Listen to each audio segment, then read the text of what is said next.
Hey Faith Family, welcome to the Beyond Sunday podcast at Calvary Bible, where we go beyond the Sunday sermon to explore some rabbit holes and to bring some biblical truths to the surface. We hope you enjoyed today's episode. Calvary Bible Church, welcome to another episode of Beyond Sunday, the podcast. And this week we have a special guest, our keynote speaker from the week, Weissman. Did I pronounce that right first? Did. Weissman. Okay. Not Wiseman. No. Weissman. Wayne, thank you so much for being here. You're welcome. Thank you. We really appreciate the time you've been able to spend with us and kind of to unfold and explore the Feast of Israel.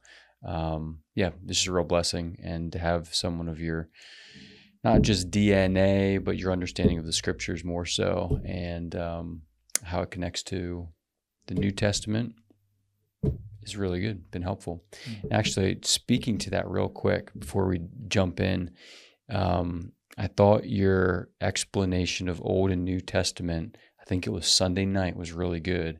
And so for those of you who didn't hear, I'll give you the quick 30-second overview, and then Wayne, you can jump in. But you said how the Old and New Testament names, they're not inspired, and in some ways they're not helpful. Not that they're wrong, but they're the word old often has some preconceived ideas that come with it. Old is usually not better than new in most settings. And so when someone is thinking about Old and New Testament, I was listening to a guy the other day talk about, well, I'm a Christian, but the God of the Old Testament, I can't dig that. And the New Testament, Jesus, like I'm in on that, but the Old Testament, that's different. And so even just hearing that, I thought, yeah, there's another example of someone segmenting the scriptures up in a way and having a kind of a pejorative view of the Old Testament and a positive view of the New Testament. So that was really helpful. Do you want to add anything to that, or you want to jump into the questions we got for you this week? I'd like to perhaps expound on that, not because it's not just Old and New Testament, but I appreciate your explanation of it, and I agree, of course, because you're responding to something I had said. But it's not. It goes beyond that. And what I said on Sunday night was to not get distracted by those terms, because they do generate in your thinking something that is not consistent with what the scriptures are, the old and the new. Mm-hmm. The new is better than the old, or you use the new and you don't need the old. And so those terms are not helpful. It's fine that they're there and we call it that, but it's not the way God identifies them. He didn't have the authors determine we're going to call this the old section and that the new section. But it's fine so we can use them for reference. But it goes beyond that, because also if you were to read, for example, the letter to the Hebrews, okay, we call it a book, but it's not. It's a letter. It's a letter. And we say there's 66 books, but they're not books. In the New Testament, I'll use the term, there are many letters, or then there's a record, or the gospel according to St. Mark, so these are not books. When you have the idea of a book, it's codified, right? It's got a front cover and a back cover, and then pages that are bound, and then it's a complete unit. It's done. Which would mean that Leviticus doesn't necessarily relate to 1 Peter. Right. But that's not accurate. It does. It all relates, because it's all telling the one story of the coming Messiah. So the idea of having 66 books is also a little misleading. Like Philippians, it's not a book. Now in Hebrews, and you would find this in many of the letters that Paul wrote in particular, but you'd find it you find it between Genesis and Exodus. Yeah. The first word in the Hebrew in Exodus is and. Yeah. Continuation. Correct. So if the first word in Exodus in the Hebrew is and, it's a continuation from what? The only option is Genesis. Right. And if you continue to work through the scriptures, you see how Leviticus is merely a continuation of Exodus, Numbers continuation of Leviticus, Deuteronomy a continuation of Numbers, and then Joshua continuation and Judges continuation. And there's just this steady stream, the steady flow, the way God wrote it. Yeah. Beyond that, it wasn't written with verses and chapters. Those were added, 600 years ago, and that's fine. It enables us to say, turn to Hebrews chapter 6. Right. Yeah. It's valuable, but it's not inspired. And so we want to be careful to not get distracted. So in Hebrews, every chapter in Hebrews, except for 1 and 13, begin with a word like and, or therefore, or so, or now. Yeah. Those are all connected words. Meaning that, and then within each chapter, you have many connected words, meaning that you've got a steady flow. Yeah. The author of Hebrews, and that's up for debate who wrote Hebrews. Sure. The author of Hebrews wrote it as a steady flow, as you would write a letter as well. Yeah. Right? If you write a letter to somebody, you don't do it in chapter and verse form. No. Yeah. You do it as a steady stream of thought. Sure. And that's how these letters are written. So if we approach them as if we take a clinical approach to these personal documents that are written as a stream of thought, if we divide it all up and say, okay, here we're beginning new in chapter 2, this is brand new, it's not connected to chapter 1, it's going to be an inaccurate understanding and not a helpful approach. Yeah.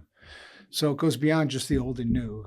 It goes to calling them books, thinking of them books. It goes to chapters. It goes to verses. Yeah, it does. It changes the way you read the scriptures when you have that understanding. And we are often, our regular diet here is teaching through books of the Bible. So we see that connection.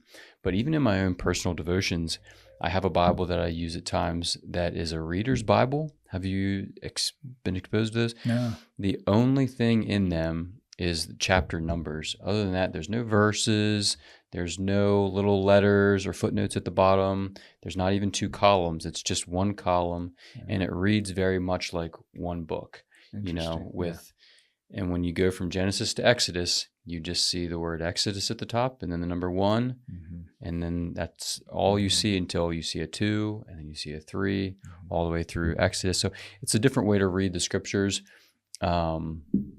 that changes the way you understand it, and when you understand it differently, it's just a helpful practice. So to you readers and you who are watching this podcast, I encourage you, if you're going to read Ephesians, Jonathan has Ephesians opened here on the Bible, on the table. If you're going to read Ephesians, read Ephesians. That's what my encouragement would be. Don't read Ephesians chapter 1, verses 1 through 6 as you're and be done. If you want to understand Ephesians, read all that the Apostle Paul wrote. In one setting. Yeah. I mean, there's certainly a place to hammer down on a Leviticus 23, one of your favorite chapters, I'm sure. But when you have this whole scope in mind, that context, it prevents some mistakes from happening in your own understanding of whatever verses you might be camping out at. Right. Yeah. Okay. You ready for some questions? I hope so. I have 3. Okay. 3 questions for you. Question number 1.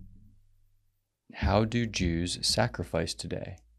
So if they're not, and that's all the question said, but my interpretation is if they're not believing in Jesus as the once-for-all sacrifice, then they still need those lambs to cover their sins.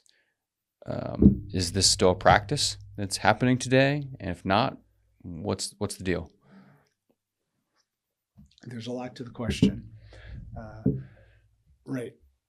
If you believe in Jesus and recognizing that Jesus is the final atonement and he fulfilled the law of Moses, therefore there are no sacrifices that are necessary. That's right. I'm wondering when you said there's a lot to the question, I thought, well, it's not that much to the question, but a rabbinic Jew or someone who does not believe, right? That's where the question's coming from. Right. But you're also getting to the point, which is helpful, of you can be a Messianic Jew or a Jew that does follow the Messiah, Jesus, and there is no sacrifices required anymore. No, once and for all. Uh-huh.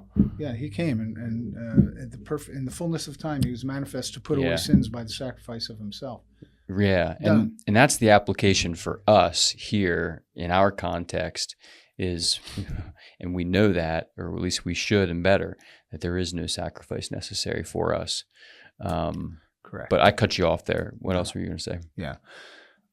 So if you don't believe that Mhm. Jesus, or if you're a Jew, well, you probably wouldn't say Jesus or Yeshua. If you're an unbelieving Jew, you don't even want to say the name. Okay. Right? It's like a swear word or something? It's used that way. Of Is course, it? we use it that way in America too, Sure. right? Mhm.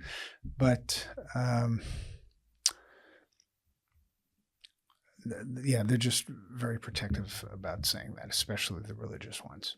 Religious being, as you've heard me say, curlicues, black hats, and black coats. Yeah. But there are a few different levels of religious. Okay. Also, in America, you have different categories of religious than you have or they're just called different categories or by different names than you have in Israel, but same types of groups. What do they do? Mhm. Right? Well, what do you need in order to have a sacrifice? What do you need? What would they need biblically, listeners? What would they need in order to sacrifice appropriately according to the scriptures?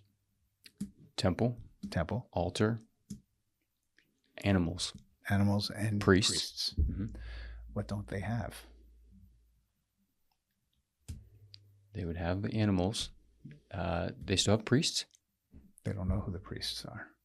Okay. Or there's talk that they're getting a handle on who might be priests. Okay. So the Levitical priesthood has been kind of lost? Well, yes. And the reason for that is significant, is because in what happened in AD 70? Destruction of the temple. Right. Now, so in the temple, all the genealogical records were kept. Mm-hmm.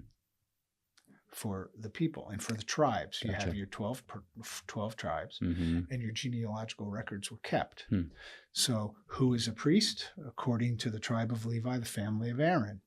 Mm-hmm. Well, in AD 70, if your genealogical records were destroyed when the temple was burned by Rome, we're not sure anymore. And not only that, the nation scattered. And earlier in a conversation with Austin, I mentioned a Jew being born in Venezuela. Because Jews were scattered, you don't really know if that Jew born in Venezuela is from Naphtali or Dan or Judah, or Levi. So, sure. Over time, it's become a bit of a mystery who's a priest. Okay. Now, and I want to get back to this genealogical record issue in just a few minutes.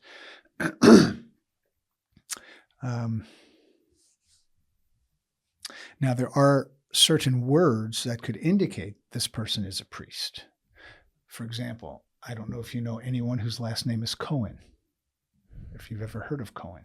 There's like a famous person, is it like a movie director or something like that, I think has a last name Cohen. Okay. But personally, no, I don't. Okay. Well, I know a number of people whose last name is Cohen. Okay. And there's some famous ones. I guess I'm not sure who the movie director is, but there are. But I'm Jewish, so I grew up amongst people who have Jewish names. Uh-huh. Cohen means priest. Oh, right. So if you know somebody named Cohen, he's a priest. I had a man come. I used to work at Bible school in Estes Park, Ravencrest Chalet. They still invite me to come. That's kind of them. And we were signing a lease on a photocopy machine.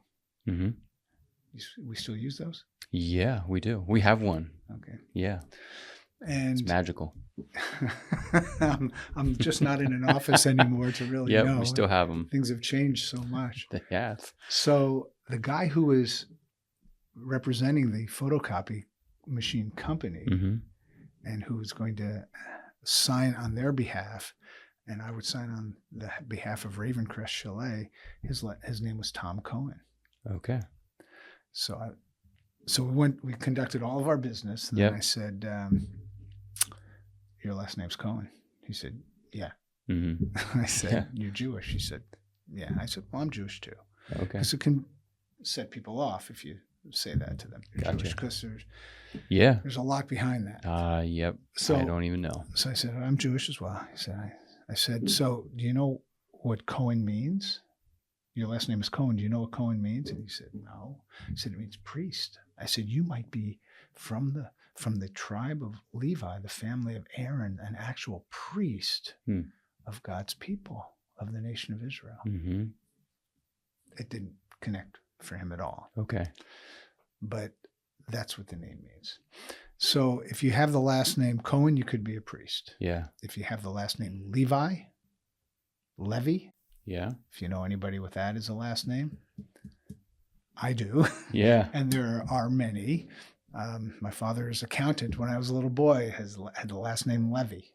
Okay. The coach for the Buffalo Bills years ago had the last name Levy. Marv Levy. Yeah.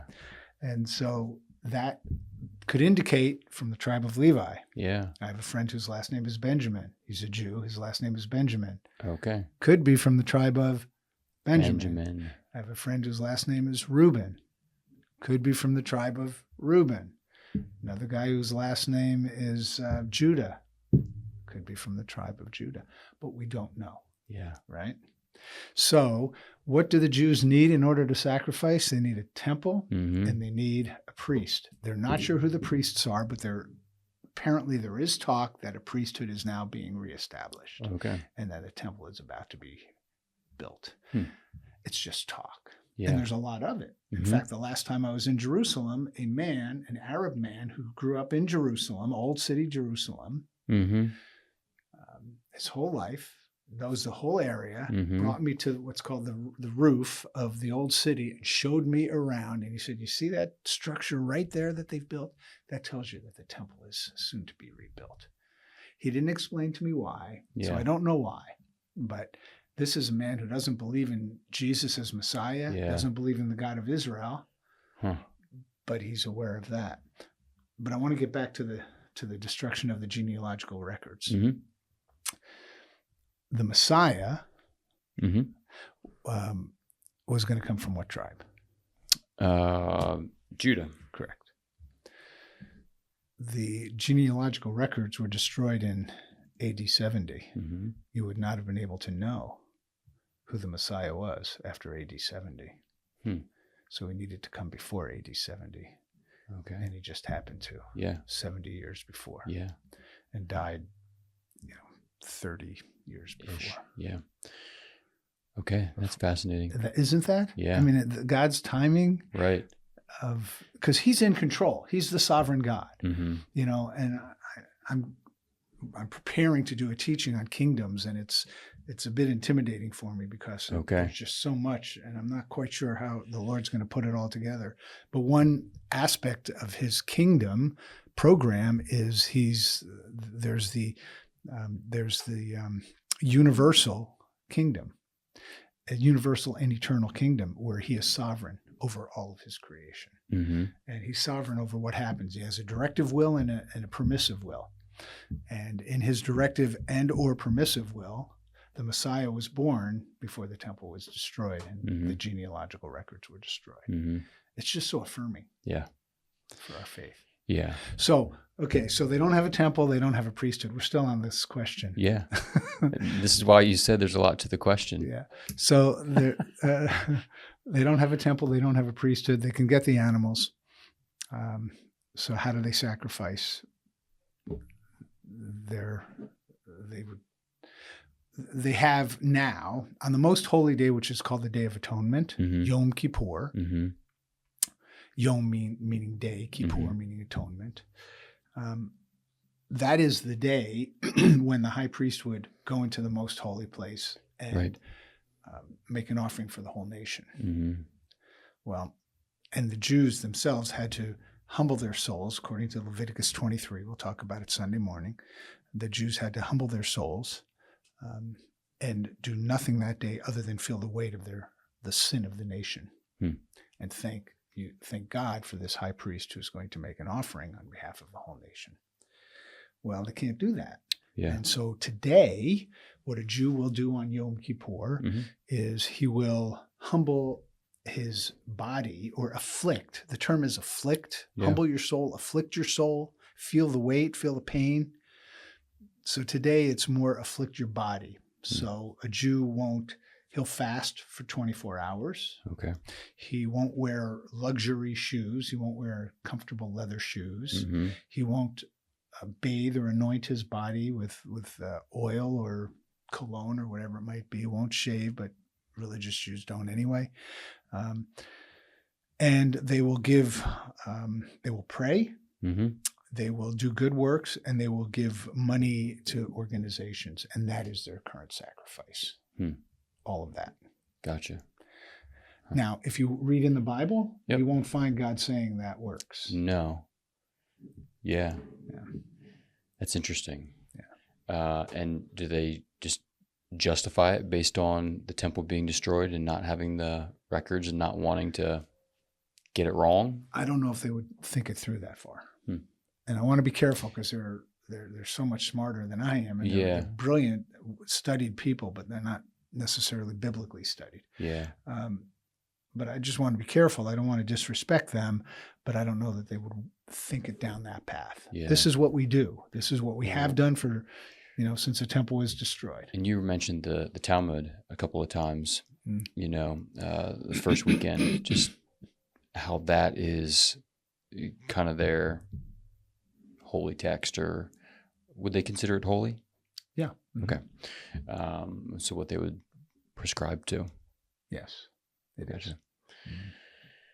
So the short answer to that question is they don't sacrifice today, at least not in terms of offering animals. But the sacrifice, what you just described on Yom Kippur, would be how they would say they sacrifice. Any other ways, like throughout the year? Let me think about that. Well, they're supposed to be, according to the religious Jews, which are the curly Q's, black cat. According to them, there's a certain amount of study you have to do and a certain amount of mitzvot or laws you have to keep. Yeah. And dress a certain way and eat a certain way and pray a certain way and things like that. Yeah, it's all lifestyle. Gotcha. Is what it is. Okay. Yeah. All right. Well, that's great. Thank you.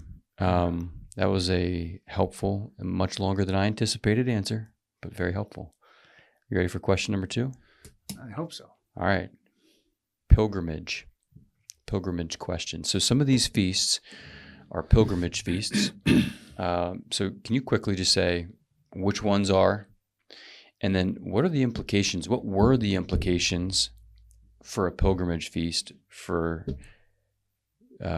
Mary and Joseph, as an example, or just a Jewish person in the Old Testament? And then for us today, what are the faith lessons that we need to kind of tune into as far as pilgrimages go? Yeah, I appreciate that question. And yes, as we discussed, we've covered 2 pilgrimage feasts thus far, and I had to leave out the whole idea of pilgrimage. Yeah, which of the first 2 were? The first pilgrimage feast is the Feast of Unleavened Bread, and the second pilgrimage feast is the Feast of Weeks. Okay, and can you define a pilgrimage feast for us? Right. So 3 times a year, all the males of warring age and older needed to go to Jerusalem to worship the Lord 3 times a year on these feasts, on the Feast of Unleavened Bread, on the Feast of Weeks, and on the Feast of Tabernacles, 3 times a year. That's a pilgrimage. Now, the wives and children did not need to come, but often, I can't say how often, but often they would all come. Okay. So one side note to that is when Jesus died on the cross, it was the afternoon of that Passover. Passover was combined to unleavened bread. Passover being on the 14th of Abib, unleavened, and being one day, unleavened bread being on the 15th of Abib and being 7 days, they were combined into one 8-day feast. So all of the people would be in Jerusalem for Passover. Yeah. So when Jesus died on the cross, who was there? Everybody. Everybody. Crowded city. And then when he rose from the dead 3 days later, it was still the pilgrimage feast of unleavened bread. So who was there when he rose from the dead? Everybody. Huh. And then when the church was born, 50 days after the day he rose from the dead, which was a feast of first fruits, when the church was born on the Feast of Weeks, also known as Pentecost, that is also a pilgrimage feast. So when the Holy Spirit was poured out and the church was born, who was in Jerusalem? Everybody. Yeah. Wow. Another sovereignty of God, not a mistake. And everybody could see it and everybody could know. Yeah. And that's the whole point, is for everybody to know. Right. That none of this was done by So God especially in Pentecost, right? And why do we use the word Pentecost and not weeks? Is It's it Greek? Yeah. Yeah.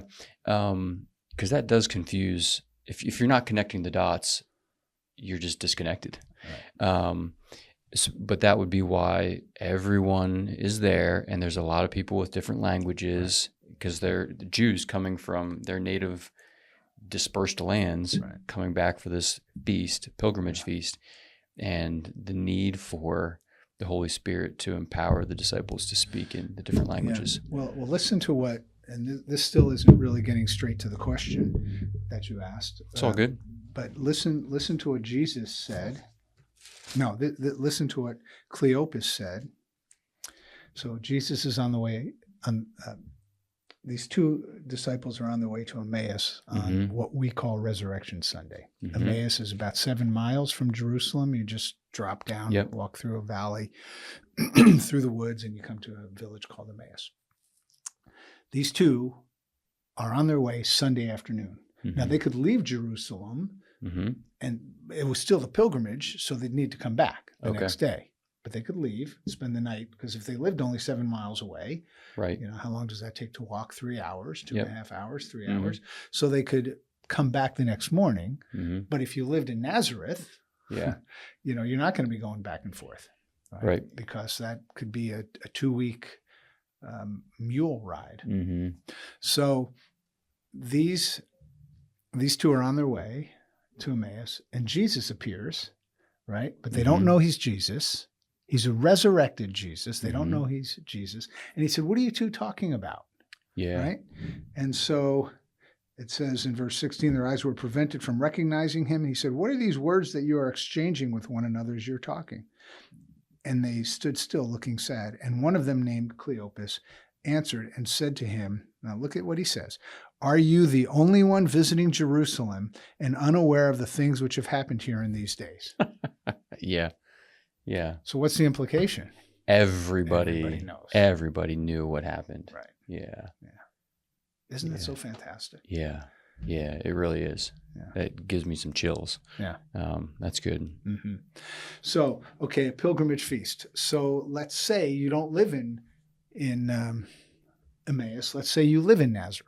Yep. Okay, to get to Nazareth, and I just don't remember exactly, but to drive, which I've done this many times, but I just can't remember. Driving from Jerusalem to Nazareth, maybe an hour and a half by car. Okay. It might be, 70, 80 miles or so. I could get out my little map in the back of my Bible. No, that's okay. Do some measuring. It's approximate. And if you're traveling by donkey, and it's maybe 10, 15 miles a day, especially if you've got your children and your it's going to take some time. It could take a while. Okay, so here you've got your 3 pilgrimages. Okay, the first one is in the spring. Yep. The second one is approximately 53 days later. Well, if you're traveling, and it's going to sound strange the way I say it, if you're traveling from Nazareth in the north and go up to Jerusalem, I say up because we always say up. The exalted city. It's the city of the great king.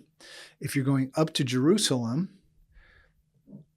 and it takes you, we'll say 10 days, and then you're there for 8 days. So that's 18 days, and then another 10 days to go back. But then you need to come back within a couple of weeks. You need to start the trek back. For the first 2 pilgrimage feasts, you might possibly just stay in Jerusalem for the second pilgrimage feast. Yeah. You might. 15 days between. You might, if I'm doing my math real quick, if that's the number of days From Nazareth to Jerusalem, yes, someone might have 2 weeks at home. Right. So they might not go home. Yeah. But they might. Mm-hmm. It's totally an individual circumstances, choice. sure. Now, for between the second and third, the Feast of Weeks and the Feast of Tabernacles, you have a little over 4 months. Mm-hmm. So then you're going to go home. Okay. So let's think about a pilgrimage. Who needs to go? The young men. Mm-hmm. Okay. Between the ages of? Well, warring age. So is it 21? 20. 20? Yeah. Till you can't go anymore, I guess. Okay. I don't know of any cap. If there is a cap to it, I'm not aware of it. Okay. Yeah, but traditionally the Jews would bring their sons to Jerusalem if they haven't been there before. Mm-hmm. Traditionally, on the pilgrimage, they would bring their sons, especially for the Passover and unleavened bread, when he's 12. Gotcha. The reason being is because when he's 13, he'll be bar mitzvahed. Mm-hmm. And so he needs to have gone to Jerusalem before that. Or Gotcha. he should have. Mm-hmm. That's totally rabbinic. Mm-hmm. Well, we know that Jesus was in Jerusalem when he was 12 years old. His parents Mm-hmm. brought him. Yeah. That was part of Jewish life and Jewish tradition. Mm-hmm. Jesus was in the temple before that, though. Mm-hmm. We know he was in the temple when they made the offering for the male who opens the womb. Yeah. Right. Right. 8 days. Yeah. Yeah. So, all right. You have to be away from your land. If it's a long trip, you could be away 3 weeks, 4 weeks. You could be Mm-hmm. away a month. Mm-hmm. Okay. You don't have to bring your wife and children. But the people surrounding Israel were not necessarily friendly. Like the other nations, neighboring Right. nations. The nations that they actually had removed. Mm-hmm. So I'm a father, I'm a husband, I'm a grandfather. Mm-hmm. I can tell you for sure what I don't want to do is leave my wife and children and our livestock and our crops and our livelihood exposed while I'm gone. Yeah. I want to stay home and I want to take care of my family, protect my family, and protect our livelihood. Yeah. But God tells me I have to go to Jerusalem. Mm-hmm. Quite a challenge, wouldn't it be? It would. Yeah. And we don't think like that. Like if I have to leave home for a week or whatever it might be, I do have concerns, but I'm not worried that a neighboring nation's going to come in and pillage Mount Joy and take the women and children. And Right. It's not on my mind. Right. Very much on their minds. Yeah. Now, in Exodus 13, the first pilgrimage is introduced. Exodus 13, they've just left the land. They've just left Egypt. Yeah. They haven't crossed the Red Sea, and God is already establishing the lifestyle between him and his people, Israel. Mm-hmm. But in Exodus 34, so Exodus 34 is where we're going to read. First in verse 18, Exodus 34, Moses wrote, "You shall observe the feast of unleavened bread." So Mm-hmm. that's the pilgrimage, but it's tied to Passover. For 7 days you're to eat unleavened bread. Okay. And then verse 21, 6 days work shall be done, but on the seventh day you shall rest. Even during plowing time and harvest, you shall rest. You shall celebrate the Feast of Weeks. So the first one was unleavened bread. Mm-hmm. Now the Feast of Weeks, that is the first fruits of the wheat harvest, and the Feast of Ingathering at the turn of the year. Feast of Ingathering is Tabernacles. Okay. Okay. All three. Verse 23, 3 times a year, all your males are to appear before the Lord God, the God of Israel. Okay. Mm-hmm. So we've already just discussed that. Yep. Continuing, verse 24, for I will drive out nations before you and enlarge your borders, and no man shall covet your land when you go up 3 times a year to appear before the Lord your God. Mm-hmm. God's very aware of, Yeah. I don't want to go. Yeah. But he said, you go, you obey, Mm-hmm. and Trust me. I'll take care of it. Mm-hmm. Yeah, trust me. Yeah, and that's a large amount of trust, because anyone in their right mind, a neighboring nation, knowing that, oh, Bethlehem's without all the men. Mm-hmm. Let's go. And they know because it's the same time every year. Every year. Yep.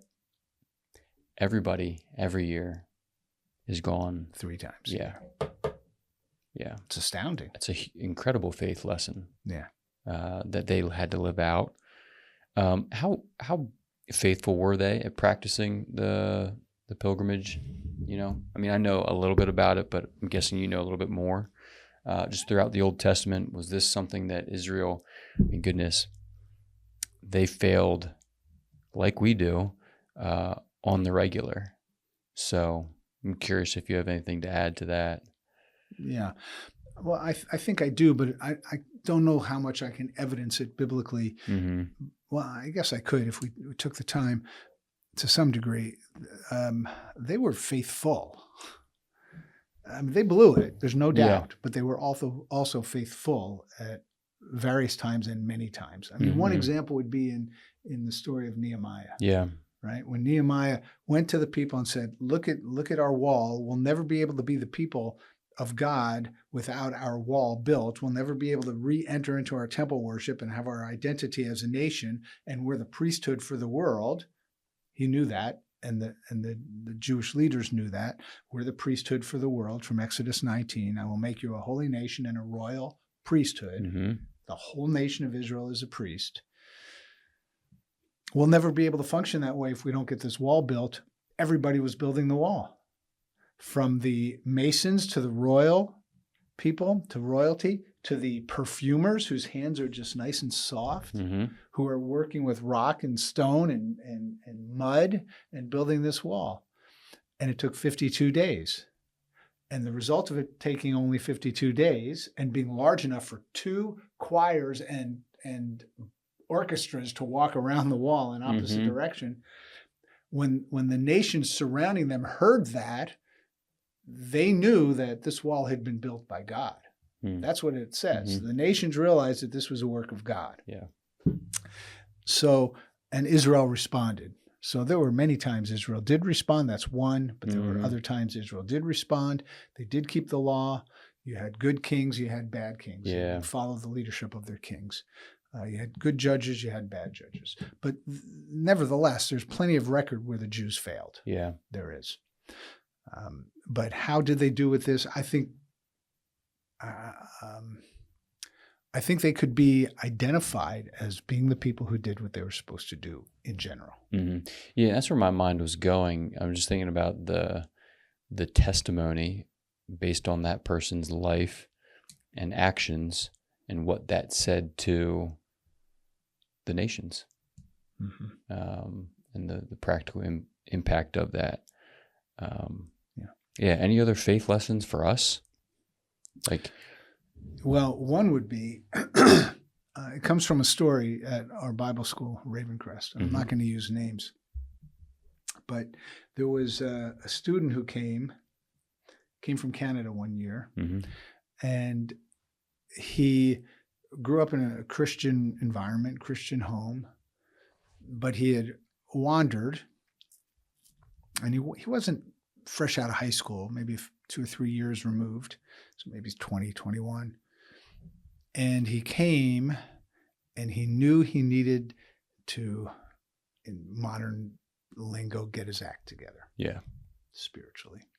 He knew that and he wanted that. And he knew that the Lord had sent him to Ravencrest in order for that to happen. Now, he and I met on a regular basis after the first 2, 3, 4 weeks of school. We connected, me being on staff. This actually happened regularly.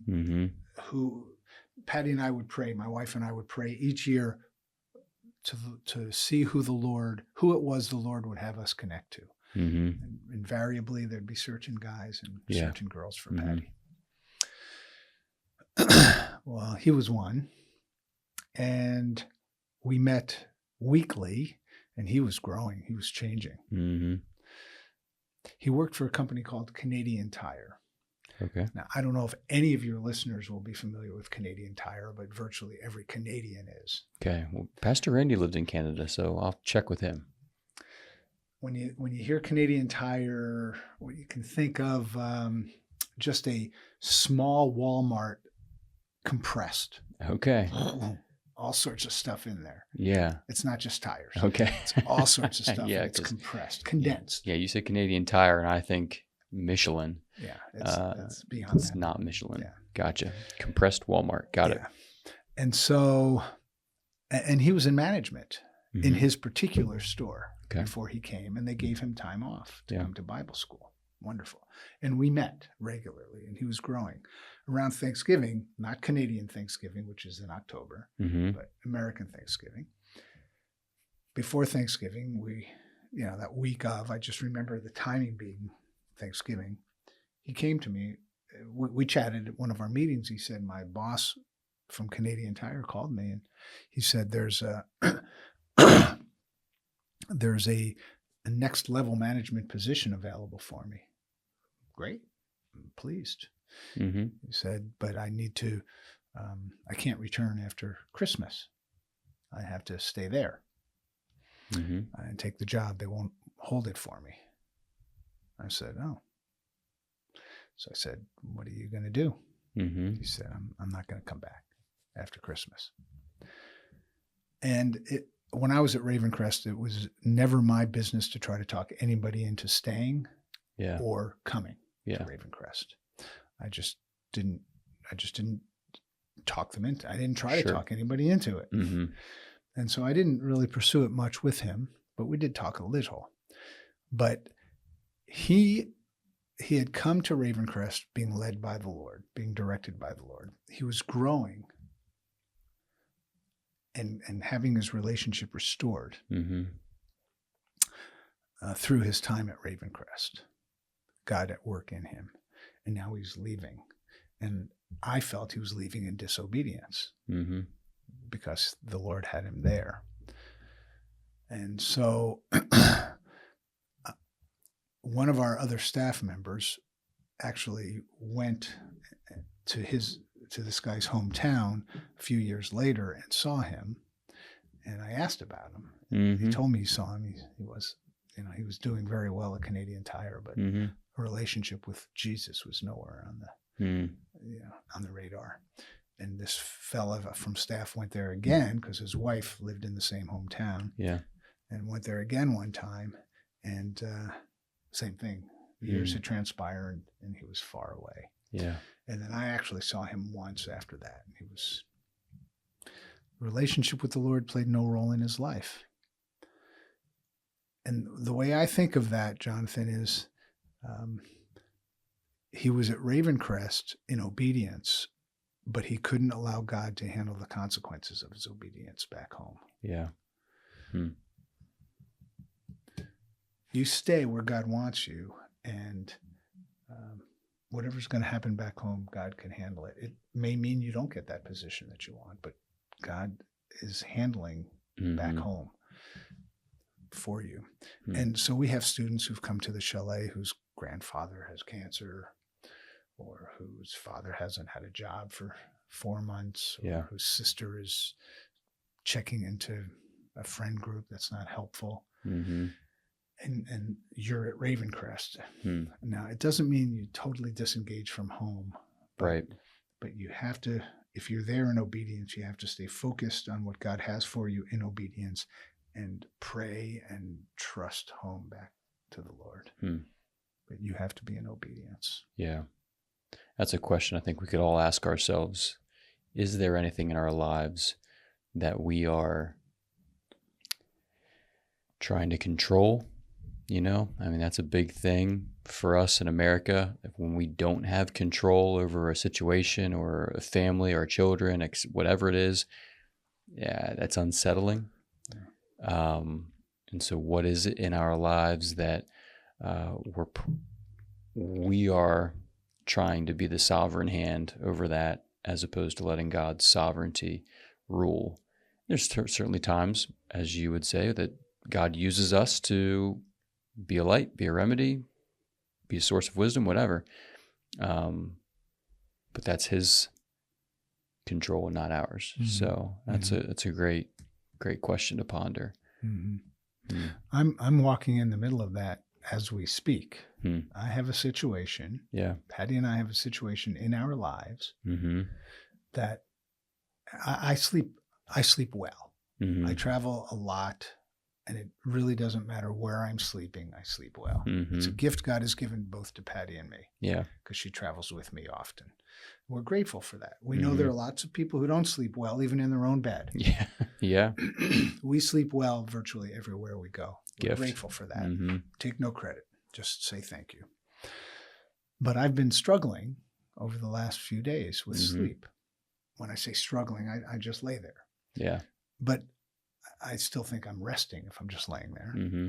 But because there's something happening in our lives, and my mind just keeps going back to it.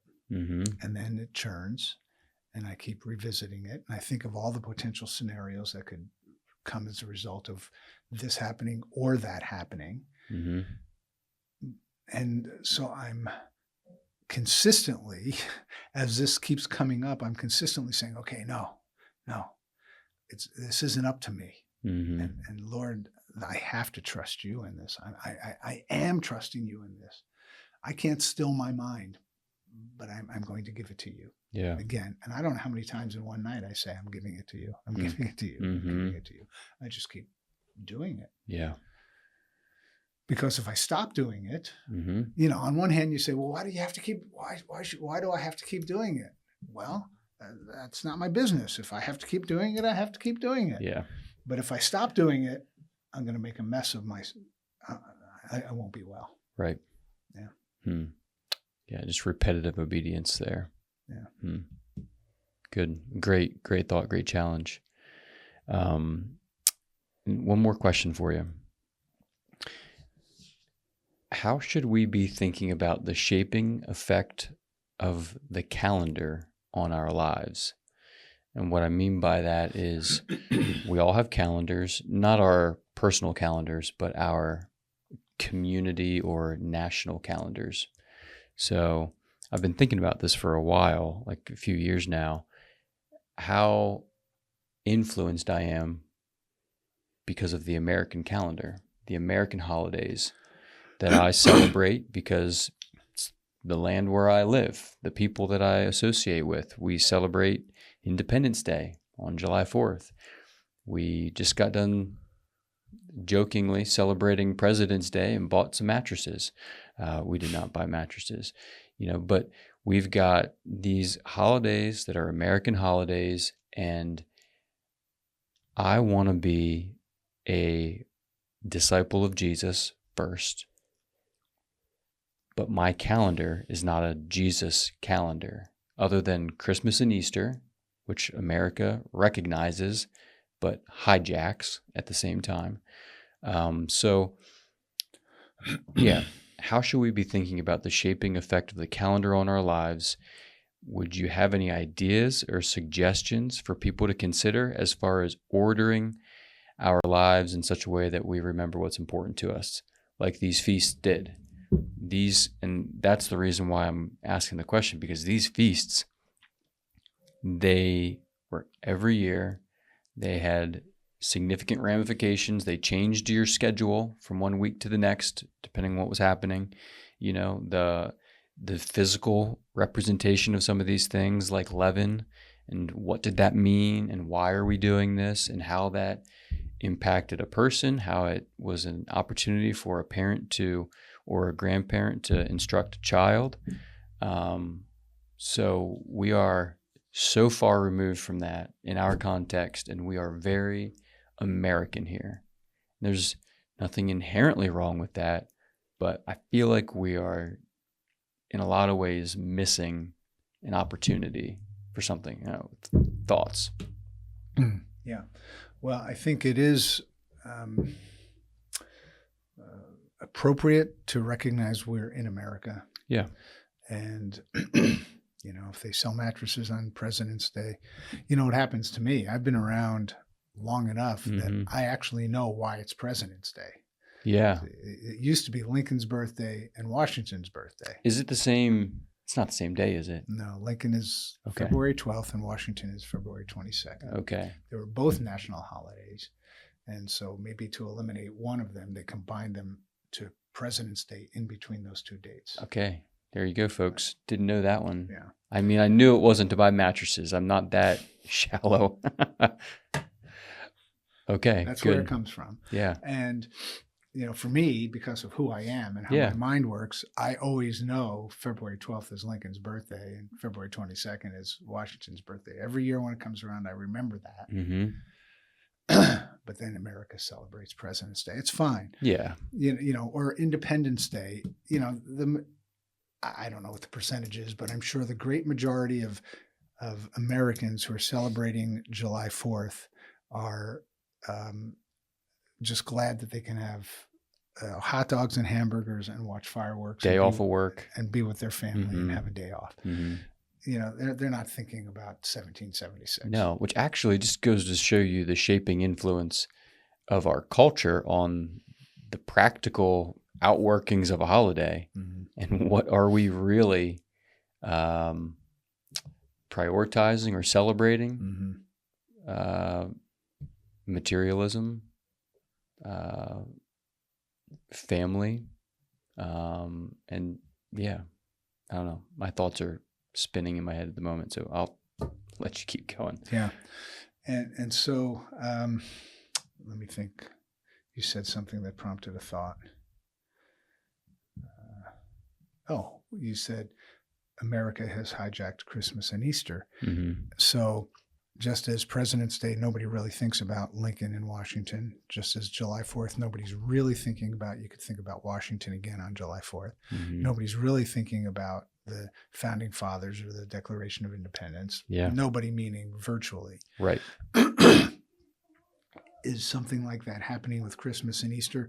To some degree it is, because many people in America come Easter are just thinking about the clothes they're going to wear and having the grandchildren look for Easter plastic eggs, Mm-hmm. And so that's what happens. In and of itself, I don't think it's a wrong thing, because I don't want to see. If I need to confront, I can confront, but I'm non-confrontive. Mm-hmm. I'm very much more attuned towards unity. Mm-hmm. Now, not unity with lies, but unity as brethren. It's a good distinction. Yeah. And so I try not to push. Mm-hmm. If I don't see sin, okay, have your children go eat a chocolate bunny. That's fine. Mm-hmm. It's not a sin. No big deal. Is a person understanding that what this all stems from, and some people would say Easter doesn't stem from this, that this is, we're supposed to be paying attention to the fact that Jesus is alive. Mm-hmm. Give me the opportunity while your grandchild is eating that chocolate Easter egg or chocolate bunny. Give me the opportunity to tell you that Jesus is alive. Mm-hmm. I don't want to push you away regarding a chocolate bunny. Maybe you'll let me tell you about Jesus being alive. That's my interest. So I know many people get up in arms, and I understand it, and I've been in these conversations, but I'm not going to push that. Regarding the feasts and that calendar, the feasts are annual, but there's a weekly celebration that's called Sabbath. Mm-hmm. And the Jews were commanded, and it was big time. You've got to keep the Sabbath. And back to that story of Nehemiah, these merchants who are sitting outside the gate, if you are there tomorrow, I'm going to come out and destroy you. You may not be here on the Sabbath. Because those merchants were getting the Jews inside the city to buy their goods on the Sabbath. Nehemiah told the Jews, you're breaking the law, which is why we got cast to Babylon in the first place. Now we're back, and now you're breaking the law and not keeping the Sabbath. Forget about it. And you merchants, you better get out. That was strong leadership, is what you call that. The Sabbath is a very big deal. It was a sign between God and the children of Israel, the sign of the Mosaic covenant that he had with them, the Mosaic covenant establishing them as a holy nation and a royal priesthood. Sabbath was a sign of that. If you're breaking the Sabbath, if you're not keeping the Sabbath, you're lying about who God is and who you are as far as God is concerned in your life as a nation. So it's a big deal, the Sabbath. That's weekly. Yep. I think there's prudence in keeping the Sabbath. I do believe that we're not commanded to rest on the Sabbath as the children of Israel were commanded, because I believe that Jesus fulfilled the law. but nevertheless, there's prudence. And as a family, and in particular a Jewish family, we had a Sabbath every week that we could. Yep. We would try to pay attention to it weekly, and it was a wonderful family time. Yeah. It was. And then these feasts, we keep them as we can as well, but it's not. Again, I believe they're not fully commanded anymore, because Jesus, when he said it is finished, I believe he's saying the law of Moses is finished. I've accomplished it. I didn't come to abolish, but to fulfill. And so not out of legislation anymore, but out of an opportunity to celebrate Christ. And even when we keep the Sabbath, we're celebrating the Messiah. When we keep each of these feasts as we can, and it has changed since our children live everywhere else but in our house now, because they've grown. When everybody was together, we would do these things on a regular basis throughout the year and weekly. But the purpose of it was always to proclaim the Messiah. Yeah. So I'm a fan of doing it, and I endorse it. But I think we're not legislated to. Yeah. Yeah, there's a Christian calendar. I'm not overly familiar with it, but it starts with Advent in like late November, early December, depending on how the calendar functions, and then rolls through Christmas, shifts there at Christmas as like a celebratory time. And we've done that as a church for the last several years, celebrated Advent and then Christmas. And then one year we even drew attention to Epiphany, which would be in early January, remembering the Weissman. So it's like a Jesus-oriented calendar, and then it ends in, Easter Sunday, at the resurrection. And then the rest of the year, I forget what they call it, something like a normal time or something like that. I just think in Sabbath is a great example, because that is year-round on a weekly basis. It was for them, and even though it's, I would agree with you about our role as, I was going to say New Testament believers. I don't even know what to do to replace that word. I'll think about that. But as New Testament believers, that we don't have the same Sabbath regulations, but it's still a helpful practice because of that weekly remembrance of what Christ did. So, how do we set aside that day and make it a day that's different for our family, for us, so that it keeps shaping us as opposed to letting the world shape us? Yeah, it's doable. It's very doable, but it's a matter of determining to do it. Yeah. Any great suggestions, or like something that you practiced as a family that you would say, like this was an element of that day for us when we were able to accomplish it that was important or meaningful? Well, for the weekly Sabbath called Shabbat, Patty would prepare a special meal, and as the girls got older, they would help her do it. The boys could have, but they didn't seem too interested to help cook, so they didn't. But they both cook now, actually. And we'd come home, and I'd come home, and the table would be prepared. We'd all change our clothes, put on nicer clothes, and I'd sit down, and Shabbat. Oh, this is Shabbat. It feels so good. Patty would have baked loaves of bread called challah, which is a braided bread, and it's a special Sabbath bread. Most of the Sabbath ceremony that we would have is not in the Bible. It's something written by the rabbis, and which is fine, but I would communicate Christ through that.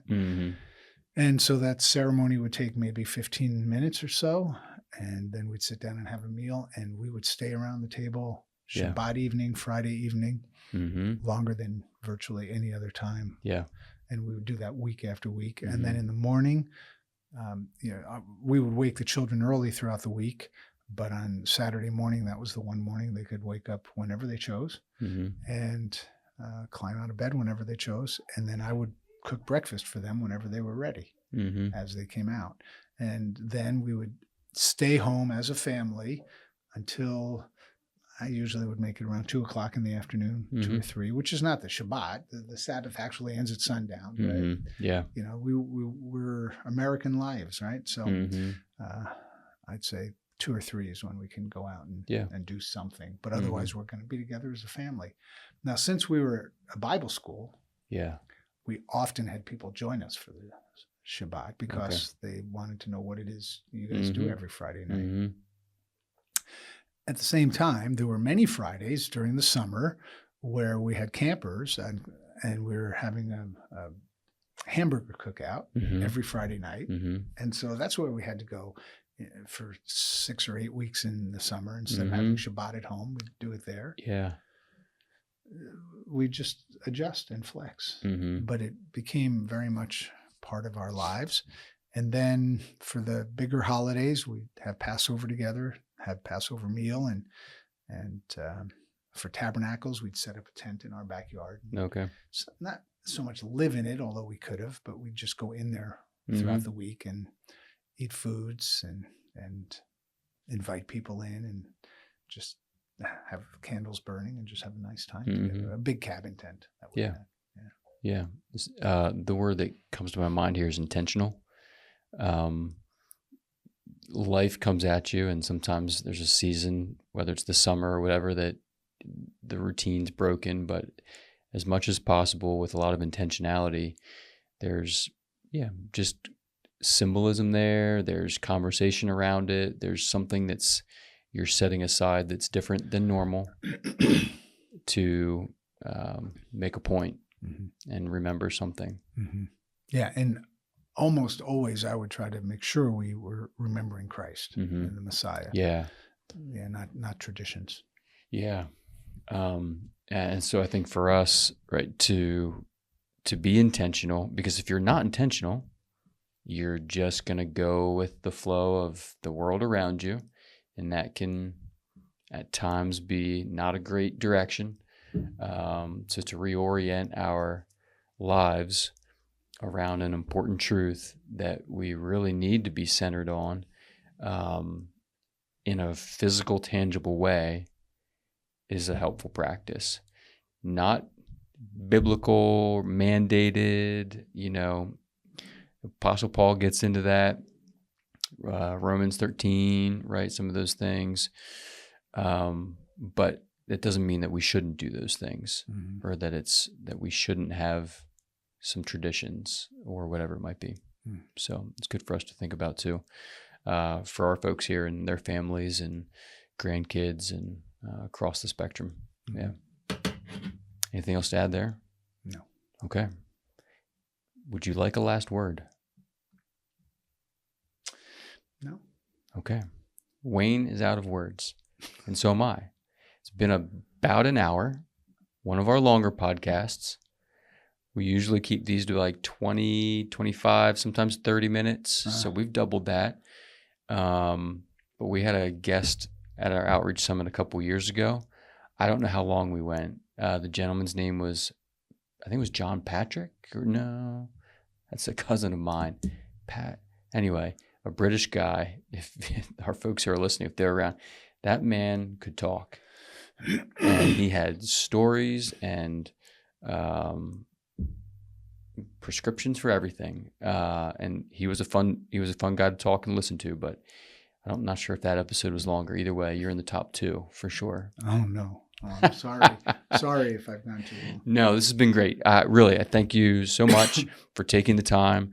I'm really glad you're here for the week. It kind of allots for that without pressing you too much, hopefully. But it's been really good to, just glean and listen and be here. So, Calvary Bible, Faith Family, hope you enjoyed the listen. Thanks for sticking along here. No jokes for you this week. I also often have a joke for Randy, but I'm going to spare you, Wayne. And thanks for listening in. If you have questions, I'll remind you, you can send them in to podcast@cbcmj.com. And we will see you on Sunday. Blessings. Thanks again for joining us on today's episode. And remember, our Sunday sermons are meant to lead us to a life of worship beyond Sunday.